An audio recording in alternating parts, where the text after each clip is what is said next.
I want to tell you something that I never thought I'd say out loud. Something that still feels surreal even now, 2 years later. My husband left me after 32 years of marriage. 32 years, that's more than half my life. And when he walked out that door, he didn't just take his clothes and his golf clubs. He took my entire identity with him. Let me start at the beginning, because I think that's where the lies really started, even though I didn't know it at the time. We met when I was 24. He was 26, ambitious, charming in that quiet way that makes you feel like you're the only person in the room. He worked in finance, and I was a graphic designer at a small agency. Nothing fancy, but I loved it.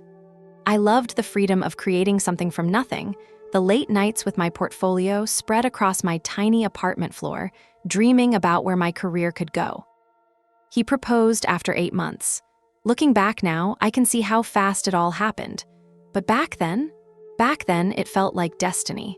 Like the universe was finally giving me everything I'd ever wanted. The wedding was small, elegant. My mother cried. His parents flew in from Connecticut and paid for everything because that's what people like them do. They take control, but they call it generosity. The first few years were good. I think they were good. He got promoted twice. We moved from our cramped one-bedroom in Queens to a house in Westchester, a real house with a yard and a 2-car garage and neighbors who baked cookies for block parties. I got pregnant with our first son, Daniel, when I was 28. Then Emma came 2 years later. And somewhere in there, I stopped being me. It wasn't dramatic. It wasn't like I woke up one day and realized I'd lost myself. It was gradual, like watching paint dry or gaining weight so slowly you don't notice until your jeans don't fit anymore. I left my job when Daniel was born because childcare costs were insane, and my husband said it made sense for me to stay home. Just for a few years, he said, just until they're in school. Those few years turned into 10, then 15. Then I blinked and I was 43 years old and I hadn't touched a design program in over a decade. My portfolio was outdated. My skills were outdated. The industry had moved on without me. But I had the house. I had the kids.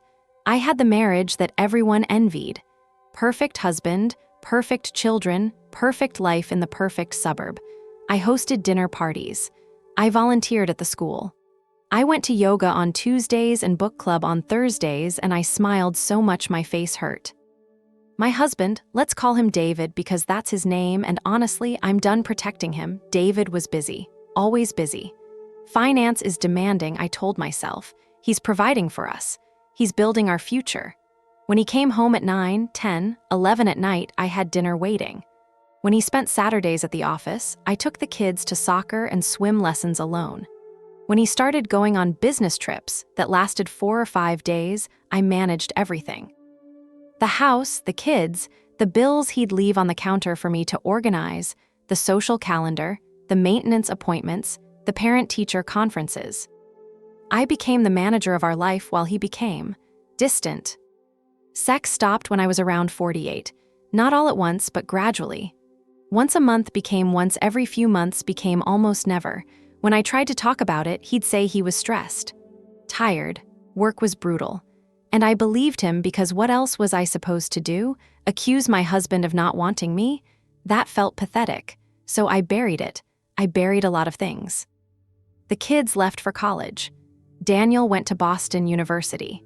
Emma chose UCLA because she wanted to be as far from home as possible, something I understood more later than I did then. Suddenly, it was just me and David in that big house. Just us and the silence that I'd been filling with carpools and grocery shopping and laundry for 2 decades. That's when things got really bad. He started working even later. Some nights he didn't come home at all, he'd text and say he got a hotel near the office because he had an early meeting. I'd lie in our king-sized bed, alone, staring at the ceiling, and I'd think, is this it? Is this what the rest of my life looks like? I was 54 when I started noticing the small things. The way he angled his phone away from me. The new cologne. The fact that he'd started going to the gym at 6 in the morning, something he'd never done in 30 years. The credit card charges for restaurants I'd never been to, for purchases I didn't recognize. I told myself I was being paranoid. I told myself that marriages go through phases, that this was normal, that we'd get through it. I suggested couples therapy. He said he didn't have time. I suggested a vacation, just the two of us. He said work was too busy. I suggested we have dinner together at home, no phones. He ate in his office. And then, on a Tuesday afternoon in March, I remember it was Tuesday because I'd just gotten back from yoga and I was still in my leggings and I hadn't even had time to shower. He came home at 2 in the afternoon. 2 in the afternoon, in the middle of the workday.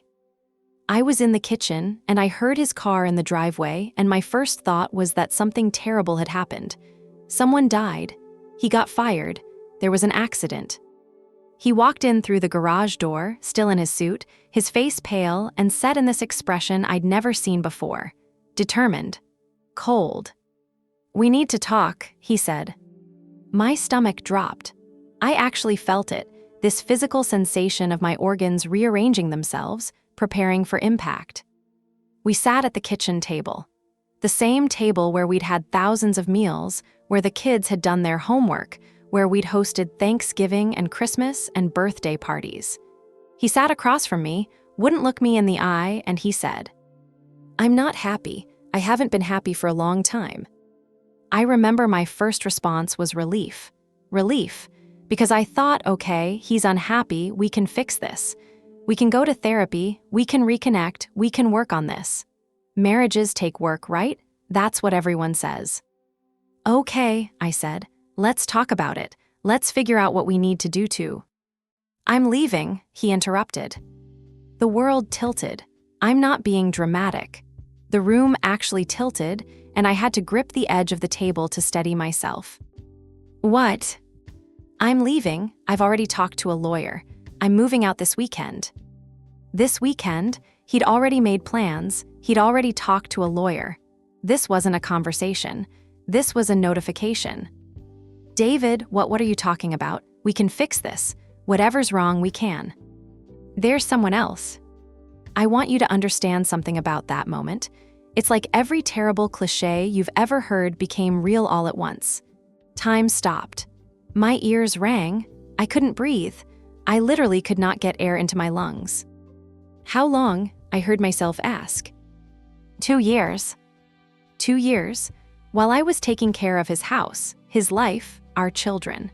While I was lying in bed alone wondering what I'd done wrong. While I was suggesting therapy and vacations and trying to save something that he'd already destroyed. "Who is she?" He hesitated, and in that hesitation, I knew it was going to be worse. "Her name is Jessica. She works at my firm. She's 32. 32? The same number of years we'd been married. She was 24 years younger than him, 22 years younger than me. She was younger than our son. I started laughing. I couldn't help it. It was so absurd, so perfectly cliché that I just started laughing. And then the laughing turned into crying, and then I was sobbing so hard I couldn't breathe, and David just sat there, looking uncomfortable, like I was being dramatic, like I was making a scene. "I'm sorry," he said. "I didn't want it to happen like this, but I can't keep pretending. I need to be happy." I need to be happy. As if I didn't. As if my happiness had never been a factor. As if the last 32 years of my life had been a casual inconvenience he was finally ready to move past. He moved out that Saturday, 4 days later. He took his clothes, his books, some furniture. He was so efficient about it, like he'd been planning it for months, which I realized later he had. The divorce process was brutal. I won't go into all the legal details, but here's what you need to know. I'd been out of the workforce for 26 years. I had no recent employment history, no retirement savings in my name, no credit cards in my name. Everything was his. The house was in both our names, but he'd made every mortgage payment. The cars were in his name. The bank accounts were in his name with me as an authorized user. I had nothing. His lawyer was aggressive. My lawyer, the one I could barely afford, said I had a case for alimony for a settlement that reflected my contributions to the marriage. But David fought everything. He argued that I'd chosen to leave the workforce, that I'd had opportunities to go back and didn't take them, that I'd lived a comfortable lifestyle all these years and that should be enough. The legal fees ate through what little savings I had access to. The process took 11 months. 11 months of lawyers and mediators and court appearances where I had to sit in the same room as David and Jessica, who showed up to one of the hearings wearing an engagement ring. They got engaged while we were still married, while our divorce wasn't even finalized. In the end, I got half the equity from the house, which sounds like a lot until you realize that after we sold it and paid off the mortgage and paid the legal fees, my half was about $220,000. I got limited alimony for 5 years, 5 years to get back on my feet after being out of work for near 3 decades. I got half of his retirement accounts, which his lawyer fought tooth and nail over. David got to keep his career, his salary, his retirement, his reputation, and his 32-year-old girlfriend. I moved into a 1-bedroom apartment in a complex 20 minutes from where we used to live. Going from a 4-bedroom house with a yard to a 600-square-foot apartment with paper-thin walls was humiliating. I could hear my neighbors' conversations. I could hear them having sex. I could hear them living their lives while I was trying to figure out if mine was even worth living anymore. The depression hit hard. I'd been sad during the divorce, angry, devastated. But after it was finalized, after I signed the papers and moved into that apartment and realized that this was actually my life now, the depression settled in like fog. I couldn't get out of bed some days. I'd lie there, staring at the ceiling, and think about all the years I'd wasted, all the choices I'd made that led me here. I thought about my career, the one I'd abandoned. I thought about my identity, which had been David's wife for so long that I didn't know who I was without that label. My friends, or the people I'd thought were my friends, disappeared. The couples we'd spent decades with sided with David. Not publicly, not in a dramatic way. They just stopped calling, stopped inviting me to things. I'd see their posts on Facebook, all of them at the same dinner parties and golf outings we used to attend together, and David would be there with Jessica, and I'd been erased. The women from book club were polite but distant. The yoga class I'd been going to for years suddenly felt like hostile territory. I heard the whispers. I heard she let herself go. I heard she was difficult. I heard she refused to work on the marriage. David's narrative became the truth, and I had no way to fight it. My children tried to be supportive, but they didn't really understand. Daniel said, "Mom, you have to move on. Dad's moved on." As if moving on was a choice, as if I could just decide to stop grieving the death of my entire life. Emma was better, but she was in California, building her own life, and I didn't want to burden her with my pain. I was 56 years old, alone in a tiny apartment, with no career, no partner, no identity, and no idea what came next. The turning point came on a Thursday. I was sitting on my apartment floor. I didn't even have proper furniture yet, just an air mattress and a folding chair, and I was going through old files, trying to organize what was left of my life. I found my old portfolio. The physical one, the one I'd put together when I was 23, before I met David. I sat there for 3 hours looking at my work. The logos I'd designed, the layouts, the illustrations, it was all outdated, sure. The techniques were from another era, but the creativity was there. The talent was there. I'd been good at this. Really good. And I thought, what if I could do this again? It wasn't a lightning bolt moment. It wasn't like the clouds parted and I suddenly saw my future. It was quieter than that. It was just a small voice saying, "What if?" The next day, I went to the library because I couldn't afford internet in my apartment yet, and I started researching. I learned about new design programs, new techniques, new trends. I watched YouTube tutorials. I read articles. I took free online courses. It was hard.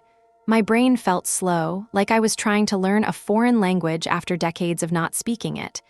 But slowly, things started clicking. I remembered why I'd loved this in the first place. The problem solving, the creativity, the satisfaction of making something beautiful and functional.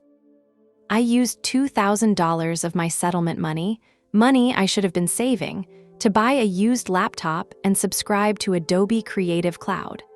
I started rebuilding my portfolio.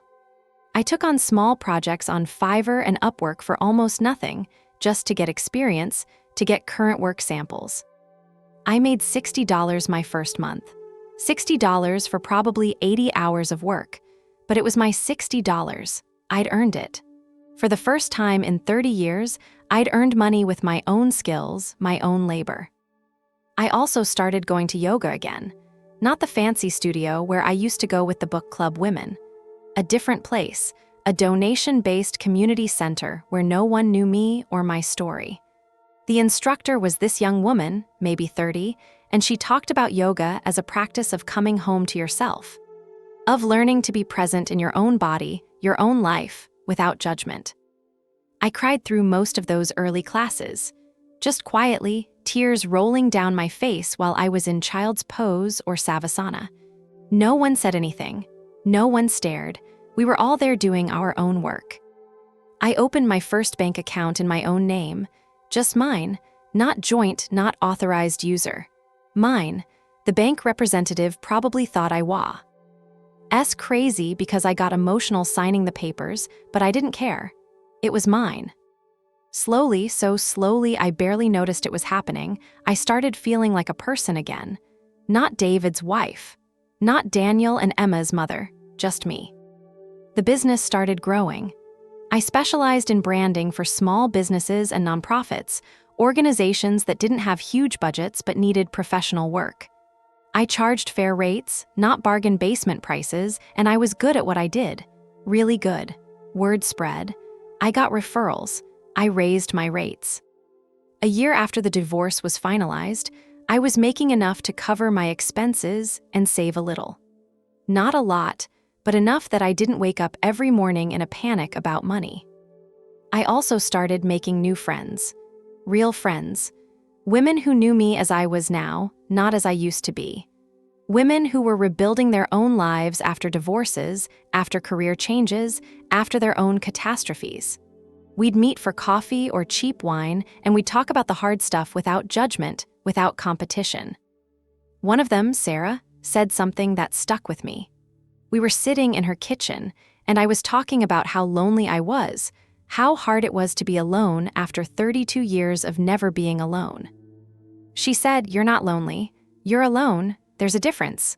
Lonely is painful. Alone is just a fact, and alone can be beautiful if you let it." I didn't believe her at first, but slowly, I started to understand what she meant. I could eat dinner at 9 p.m. or not eat dinner at all. I could watch whatever I wanted on TV. I could leave dishes in the sink overnight. I could take up the whole bed. I could make decisions, small ones, big ones, without asking permission or considering someone else's preferences. I could just be. For the first time in my adult life, I wasn't performing for anyone.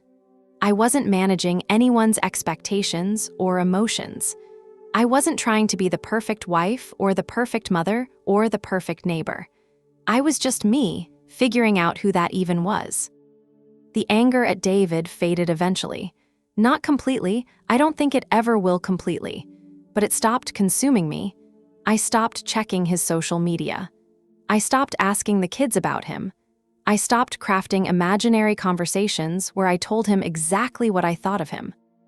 He married Jessica a year after our divorce was finalized. The kids went to the wedding.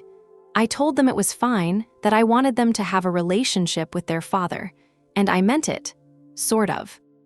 What I realized was that staying angry at David was giving him power over my life that he didn't deserve anymore. He'd taken 32 years. I wasn't going to let him take any more. 2 years after he left, I'm 58 years old. I run my own design business from my apartment, which I've slowly turned into a real home. I have plants now, and art on the walls, and furniture that I picked out because I liked it, not because it matched some vision of what a house should look like. I'm not rich. My apartment is still small. I still worry about money sometimes, about what happens when the alimony runs out in 3 years. But I have skills now. I have a business. I have clients who value my work. I have a life that's mine. And here's the thing I never expected. I'm happy. Not in the way I thought happiness looked when I was younger, the big house, the husband, the perfect life. But in a quieter, deeper way, I'm content, I'm proud of myself. I wake up in the morning and I get to decide what my day looks like. I don't hate being alone anymore. In fact, I love it. I love the silence. I love the space. I love not having to manage someone else's moods or needs. I love being able to focus on my work, my growth, my life without distraction. If you told me 3 years ago, when David was sitting at that kitchen table telling me he was leaving, that I'd end up here, happy, independent, genuinely at peace, I wouldn't have believed you. I would have thought you were lying to make me feel better. But it's true. The thing I was most afraid of, being alone, turned out to be the thing that saved me. I'm not saying the journey was easy. I'm not saying I did everything right. I'm not saying there weren't days when I wanted to give up, when I thought about what it would be like to just not exist anymore because the pain was too much. But I survived. More than that, I rebuilt, from nothing. At 56 years old, when everyone told me it was too late, when I believed it was too late, I started over. And if I can do it, if I can go from being a woman with no identity and no future to being someone who actually likes her life, who actually likes herself, then maybe you can too. Maybe you're in that dark place right now. Maybe your husband just left, or maybe you've been alone for years and you still don't know who you are without your old life. Maybe you're scared that it's too late, that you're too old, that you missed your chance. I'm here to tell you it's not too late, that you're not too old, that your life isn't over just because it didn't turn out the way you planned.